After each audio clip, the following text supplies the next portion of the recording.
So today, lads, we're going to be grading the trade for Kelsey Plum. We're going to be grading the Kelsey Plum trade and seeing how where I would grade it.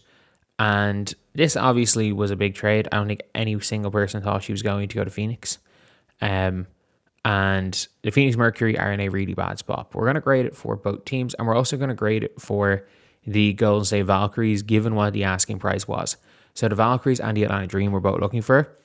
My guess is that the Atlanta Dream, it was probably you're giving up Jordan Canada and a first and a second. For the Valkyries, you're probably giving up Jusei Jacite, Kayla Thornton, and a first. And you're also probably getting back, I don't know, you're getting back somebody. But to match salaries. My guess, like what I would rate that for the Valks getting out of that trade, that's what the rumored thing was going to cost: a first, not a second, Jacite and Kayla Thornton. I think the Valks got away with one. It's a rental. If Kelsey Plum really wants to be a Valkyrie, she's there in the summer. The Valkyries maybe are a Kelsey Plum away from winning a title this year, but basically the entire team's under contract next year. You get Ileana Rupert back next year, who's one of their best players. She's just pregnant this year. You get one of the best stretch bigs in the league back next year. If Kelsey Plum really wants to be in Atlanta and you think Kelsey Plum's wants to be in Golden State and you think she pushes you over the edge, you just get her in the offseason. You don't give up anything. You don't give up Jacite, who I think has all-star potential. She's still 20. Like, she's a college sophomore.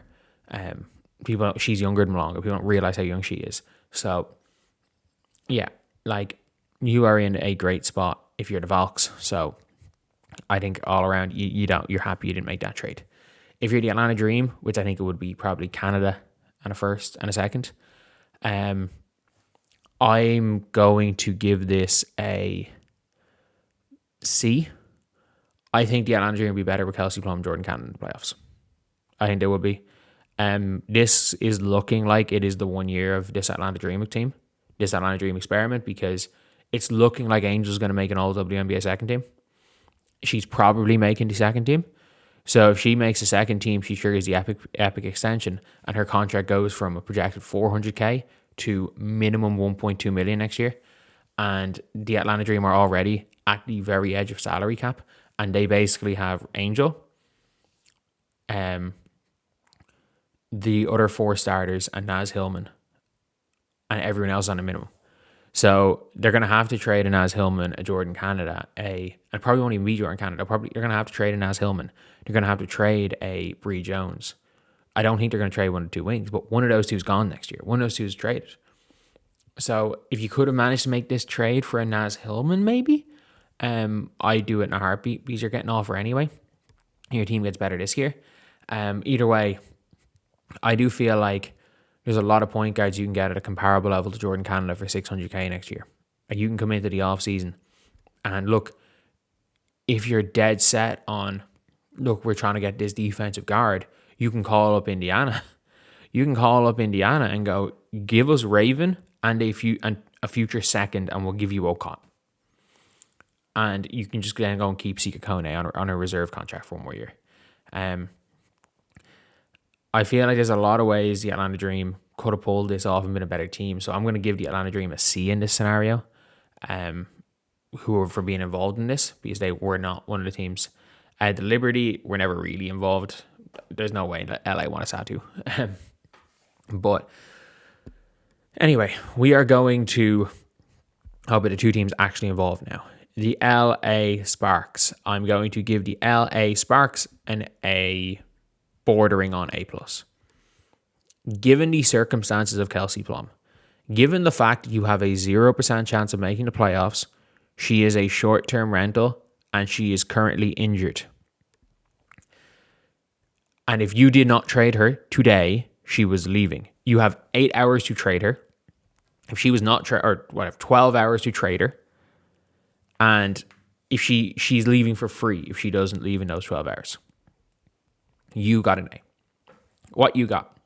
You got a non-all-star, 2 more years on a cheap deal money, Kakon McCanny. You have got a solid starting point guard for 2 more years who can play beside, if you end up getting a Hidalgo, maybe the perfect point guard to play beside Hidalgo, because she's kind of an on-ball, off-ball point guard. If you end up in that top 3 and you get Hidalgo, if you get Mylasia Full-Wiley, if you get Samaya Nichols, whatever rookie you bring in, Monica Cole-McCanny is a perfect plug-and-play point guard beside him, because this top of this draft is all combo guards, even if it's Madison Booker. Madison Booker is a ball-dominant 3.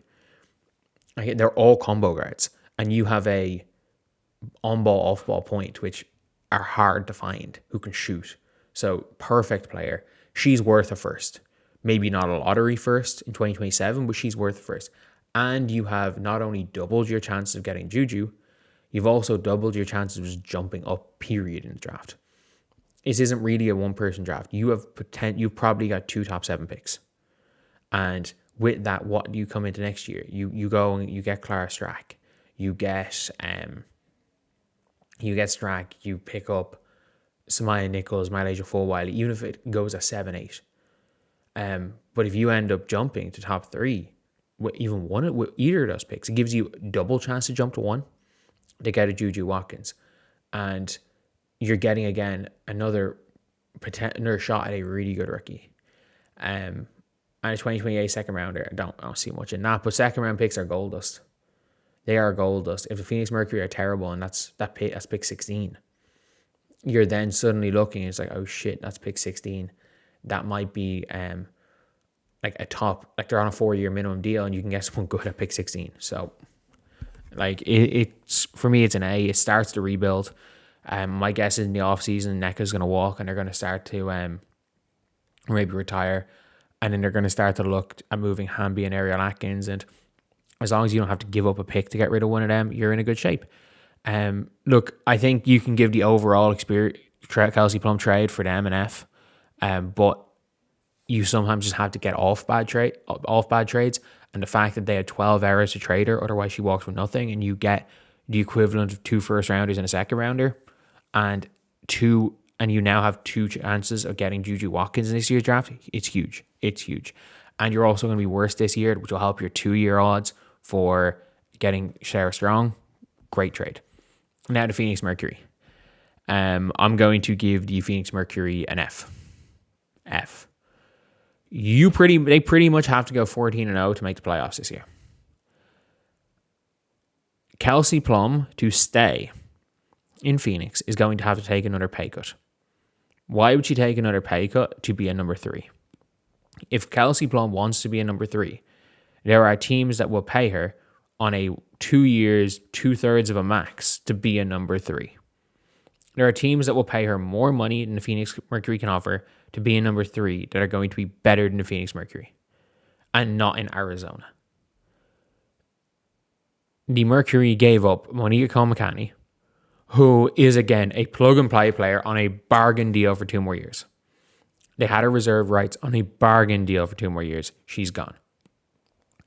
Fit-wise, Cole-McCanny's a better fit than Kelsey Plum is for this team. They already have downhill scorers. And not only that, you gave up your first round pick this year. It is a team who has no real picks. At least you have stashes if you're Phoenix, and you scout overseas. This team doesn't believe in draft picks. And then you gave a second round pick, which is kind of nothing, but you gave up a chance at Juju Watkins. You gave a chance at a franchise player. And this is Matt Ishbia all over. This is why the Phoenix Suns are so bad. This is a Matt Ishbia garbage F-tier trade. Anyway, see you guys.